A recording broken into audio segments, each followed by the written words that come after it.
बिस्मिल्लाहिर्रहमानिर्रहीम। ख़ातिन हज़रात, अख्तर अब्बास का सलाम पहुँचे। गुज़श्ता दिनों मुझे बहावलपुर जाने का इत्तेफ़ाक हुआ और बहावलपुर मेरी बहुत सारी यादें वाबस्ता हैं। बहावलपुर में मेरे बहुत से साल बसर हुए। इस दफ़ा वहाँ ना सिर्फ पुराने दोस्तों से मुलाकात हुई और उनके साथ एक लंबी नशिस्त चली। फिर अगले रोज़ एक ट्रेनिंग थी जिसमें यूनिवर्सिटी के और कॉलेजों के बच्चे और बच्चियाँ आए हुए थे। वहाँ बात करते हुए मैंने उनसे जो बातें की, उनमें से एक बात आपसे मैं शेयर करना चाहता हूँ, इसलिए कि जब सामने लाइव लोग होते हैं तब आपके बात का टेम्पो और होता है, मिजाज और होता है, ख़ुद आपकी आंखों की चमक और तरह की होती है। और इस वक्त हम आपसे बात कर रहे हैं आपके अपने गाड़ी में, आपके घर में, आपके बैठे चलते हुए। तो मैंने सोचा कि आपका भी तो हक है कि उस बात को आपसे मैं शेयर करूं। बात उनसे मैंने ये पूछी कि चूँकि ये सारा ज़री इलाका है, कि कभी आप अमरूद के बाग में गए हैं, तो उसमें से बहुत से लोगों ने हाथ उठाया, कुछ ने डरते डरते, कुछ ने ज़रा यकदम उठाया। यानी हम आमतौर पे रिस्पॉन्ड करने में भी थोड़ा वक्त लेते हैं। तो फिर मैंने उनसे पूछा कि हम आम तौर पे जो अमरूद के बाग में कभी विज़िट करें तो जिस फल को जो हमें अच्छा लगे हमारी आंखों को, उसको तोड़ते हैं और खाते हैं। एक आध बाइट लेने के बाद उसकी मिठास का अंदाज़ा होता है, उसके साइज़ की खूबसूरती का अंदाज़ा होता है और फिर हम उस जैसा कोई दूसरा फल लेते हैं। लेकिन अगर बाइट लेते हुए हमें अंदाज़ा हो जाए कि उसमें कीड़ा पड़ा हुआ है तो हम उसको फेंक देते हैं। ये पूरा बाग, जिसके छोटे छोटे बीज और छोटे छोटे पौधों से ये बड़े बने थे और बाग बना था, ये लाखों रुपया का बिकता है अगर उसमें कीड़ा न लगा हो।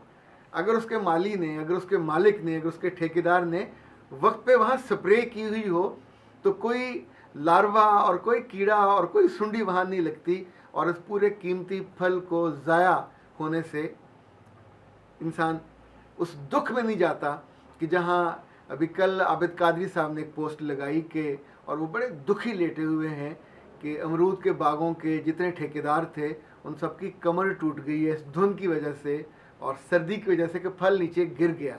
यानी ये एक दूसरा दुख है। लेकिन मैं जिस दुख की बात कर रहा था कि अगर वक्त पे आपने स्प्रे किया हो तो कीड़ा नहीं लगता। इंसानी ज़िंदगी के साथ भी मैंने देखा कि यही होता है। इंसान के वजूद में जब एक बच्चा ज़िंदगी में आता है तो उम्मीद होती है, रोशनी होती है, खुशी होती है।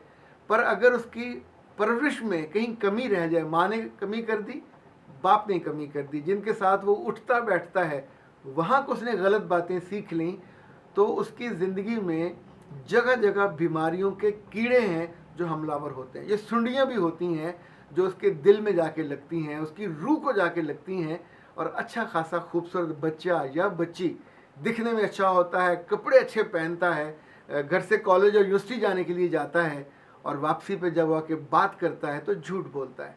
जब वापसी पे आके वो वजाहत करता है तो उसमें गलत बयानी होती है, चूँकि उससे एक झूठ की, गलत बयानी की, गुनाह की कहीं ना कहीं सुंडी ने उसके जिस्म पे कट लगाया होता है जहाँ से वो जहर उसके अंदर उतर आता है। इसका मतलब ये हुआ कि अगर फल को ज़रा सी स्प्रे से, एहतियात से बचाया जा सकता है।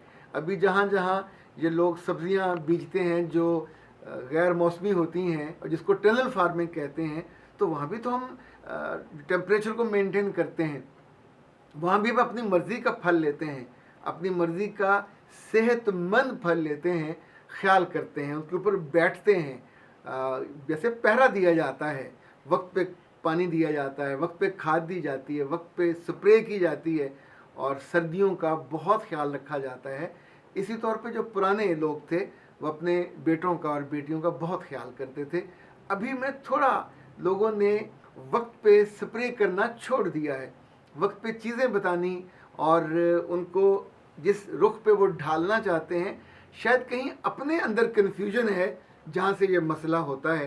क्योंकि इस एज में जब सुंडी लगती है तो याद रखिएगा सिर्फ उसको नहीं लगती, जिसके साथ वो जुड़त उसकी होती है, वो माँ हो, वो बाप हो, वो रिश्ते हों, उन सबको दुख होता है, उन सबको तकलीफ़ होती है, उन सबको अजियत होती है और वो सारे ही एक दुख वाले ट्रॉमा में जाते हैं कि जिसमें उनको नहीं जाना चाहिए। पर ये उस लम्हे हम किसी और को ब्लेम नहीं कर सकते। अगर आपने वक्त से पहले उसको देखा होता, वक्त के मुताबिक ये अज्यूम किया हुआ होता कि ये होने वाला है और इसको रोका जा सकता है, तो चीज़ें रोकी जा सकती हैं।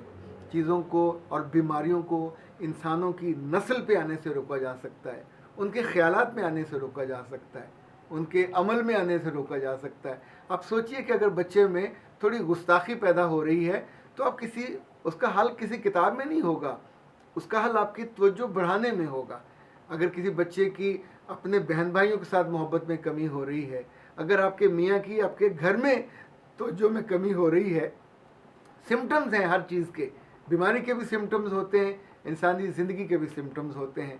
इसी तौर पे जैसे वो बच्चे यूनिवर्सिटी से आए थे, कॉलेजों से आए थे, लड़कियां भी थी और लड़के भी थे, कुछ पहली दफ़ा आए थे और फिर उन्होंने कहा कि हम आने वाले दिनों में जब जब हमें मौका मिलेगा हम इस तरह की ट्रेनिंग्स में आया करेंगे कि एकदम से हमारे दिल की डस्टिंग हो गई है, एकदम से हमें यूँ लगा कि जैसे हमारे मन में एक इत्मीनान और एक जो समझें कि खुशी वाली कैफियत आई है और हमें ये यकीन हो गया है कि मुश्किल लम्हों में कुछ बातें ऐसी होती हैं, कुछ लोग ऐसे होते हैं, कुछ तंजीमें ऐसी होती हैं, कुछ ग्रुप ऐसे होते हैं जो हमारी मदद को आते हैं। और ये सारे लोग खुद नहीं आते, मेरा रब उनको भेजता है, पर भेजता तब है जब आप अंदर से आमादा होते हैं कि कोई आए और आपको हेल्प आउट करे। और फिर उस वक्त जो फसल आपकी उतरती है, आपके अमाल की, आपकी सोचों की, आपकी नेकनामी की, आपकी खुशगुमानी की, आपकी खुश अतवारी की, वो फसल आपको भी खुशी देती है, आपके प्यारों को भी खुशी देती है। और बिलीव मी, दुनिया में भी आप सुरखरू होते हैं और जब कब आने वाले बरसों में रब के सामने हाज़िरी होगी और पेशी होगी तो वहाँ भी आंखें झुकेंगी नहीं, क्योंकि वो ज़िंदगी अच्छी गुजार के, अच्छे खुशबूदार फल के साथ, अच्छे मेवे के साथ आपने वो वक्त बसर किया होगा और लोगों की यादों में, लोगों की निगाहों में आपका वो जो रंग है, आपकी जो खुशबू है, आपके जो आमाल हैं, वो बहुत खुशनुमा रहे होंगे। और यही इंसान की ज़िंदगी की गवाही होती है। मेरा रब आपके लिए बहुत अच्छी गवाहियाँ दिलाए, लोगों से, प्यारों से, अनजान लोगों से, ताकि ज़िंदगी भी आसान हो और अल्लाह के यहाँ जाके ज़िंदगी भी आसान हो। अख्तर अब्बास को इजाज़त दीजिए। अस्सलाम वालेकुम व रहमतुल्लाह।